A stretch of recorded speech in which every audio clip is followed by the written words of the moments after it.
j'ai longuement et longtemps fait partie du comité national d'éthique. Très intéressant. Et j'ai écrit aussi beaucoup de livres sur la science, etc., etc. On va être confronté à deux choses, des milliers de choses. La première, c'est le fait qu'on va avoir des enfants qui ont 3 parents. 3 parents. C'est-à-dire que fécondation in vitro, ovule, spermatozoïde, mais si la mère est porteuse d'une maladie mitochondriale, on va prendre le noyau de l'ovule de la mère et le mettre dans un ovule énucléé d'une autre mère, pour éviter d'avoir les mitochondries de la mère. Alors il y a un père et 2 mères. Et ça pose un problème. Peut-être pas, mais ça, moi j'aimerais bien le savoir. D'autant plus que vous avez la recherche de paternité et de maternité de plus en plus fréquente. Les enfants disent « je voudrais savoir quel est mon père ou quelle est ma mère quand sont les enfants adoptés, etc. » Et là, est-ce qu'on dit, ça c'est le légiste qui vous pose la question, est-ce qu'on dit « ah mais oui, bien sûr, tout le monde a le droit à connaître ses antécédents génétiques ».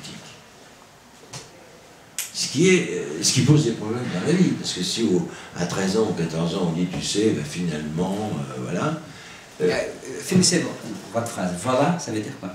Ben, voilà, ça veut dire qu'on va se trouver, nous, on va être confrontés devant un vrai problème. Qu'est-ce que ça va entraîner comme trouble? On n'en sait rien. Voilà. Et c'est là, tout à l'heure, je vous avais parlé de la méthode de l'épistémologie, c'est-à-dire le terrain. C'est excellent votre remarque, parce qu'elle ouvre la porte à ce qui, cliniquement, nous avons déjà commencé à être confrontés à ces problèmes, mais pas d'une manière tout à fait évidente. Ça vient, on sent que le vent s'approche, mais du point de vue méthodologique et épistémologique, il faut que nous puissions nous limiter au champ clinique. C'est-à-dire, bien sûr que votre préoccupation en tant qu'homme politique, comme la réflexion du juriste, elles sont fondamentales, mais nous, il faut que nous puissions attendre qu'il s'arrive. C'est-à-dire, dès que nous allons commencer à nous précipiter à donner des avis, nous allons perdre méthodologiquement et épistémologiquement toute l'autorité pour opérer. Voilà, simplement, c'est ça que je voulais dire. Nous avons un autre problème, c'est maintenant l'étude de l'ADN, du génome. Et nous avons là plusieurs problèmes. Le premier, c'est que, alors que c'est pas tout à fait autorisé en France, mais ça va l'être, on peut demander à l'étude de son génome pour savoir si nos parents sont nos parents. Alors bien entendu, ça va toujours être bien, sauf que on s'est aperçu uniquement déjà en faisant les prises de sang dans la banque du sang, qu'il y a un certain nombre d'enfants, et en particulier le 3e, qui n'étaient pas tout à fait du père. Je ne dis pas tout à fait parce que je suis... Et qu'est-ce qu'on fait quand l'enfant va le savoir? Et bien juste va le demander. Exactement. À ces moments-là, on va opérer, c'est ça la question méthodologique, parce que notre clinique, c'est la clinique du particulier. C'est la clinique du subjectif. Quand l'homme politique ou le gouvernement a besoin des statistiques, ou même les laboratoires, même les médecins, donc ça c'est leur champ opératoire. Le nôtre, c'est vraiment sorti de toute cette tentation de rentrer dans une logique statistique, sinon on s'y perd immédiatement, et rester dans le champ clinique, dans le champ du particulier. C'est ça la question méthodologique et épistémologique que j'ai évoquée pour la 3e fois. Alors, une autre question, parce que là je veux vous enquiquiner aussi, mais là, j'en amuse. On peut maintenant faire des examens extraordinaires. C'est-à-dire quand une femme est enceinte, 4 semaines d'aménorrhée, 5 semaines, on lui fait une prise de sang, on a les cellules du fœtus, de l'embryon.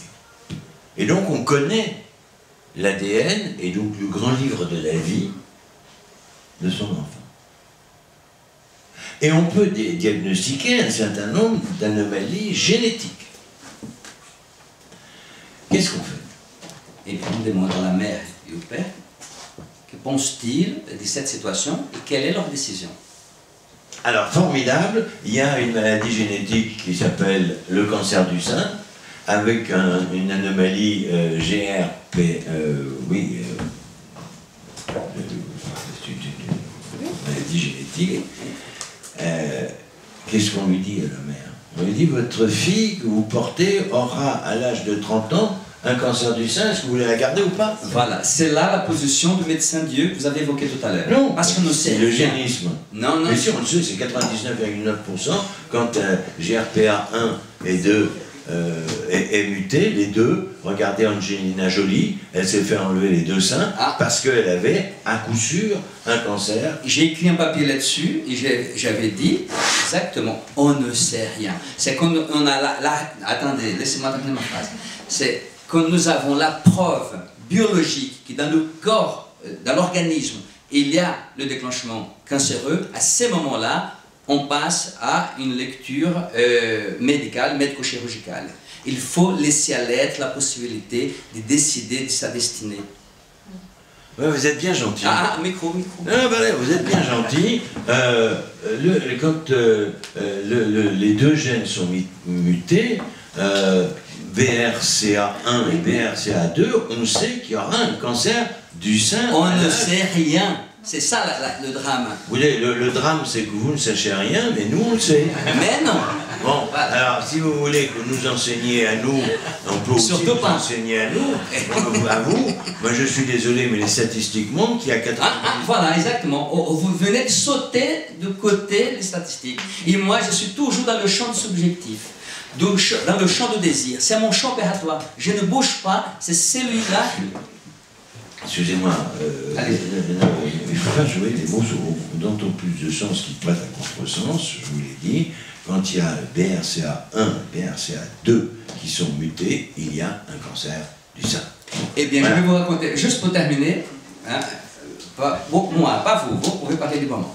Juste pour terminer, donc je me souviens d'une situation avec une psychanalysante de Lacan qui était très inquiète. Elle dit voilà, ma mère, donc elle a un cancer du sein. Mon médecin m'avait dit que j'aurais aussi un cancer du sein. Et Lacan l'avait simplement dit, ce n'est pas obligé.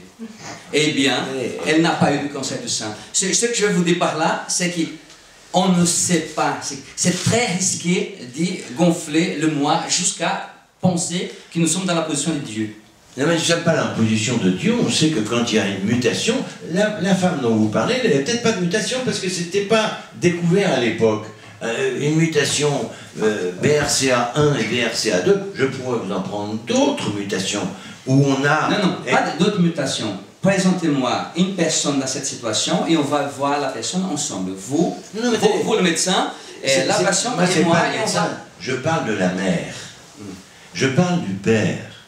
Quand elle a un embryon, 4 semaines, 5 semaines, et qu'on lui dit, attention, il y a une mutation BRCA, c'est pas dramatique parce que la plupart diront, on garde, il n'y a pas de problème.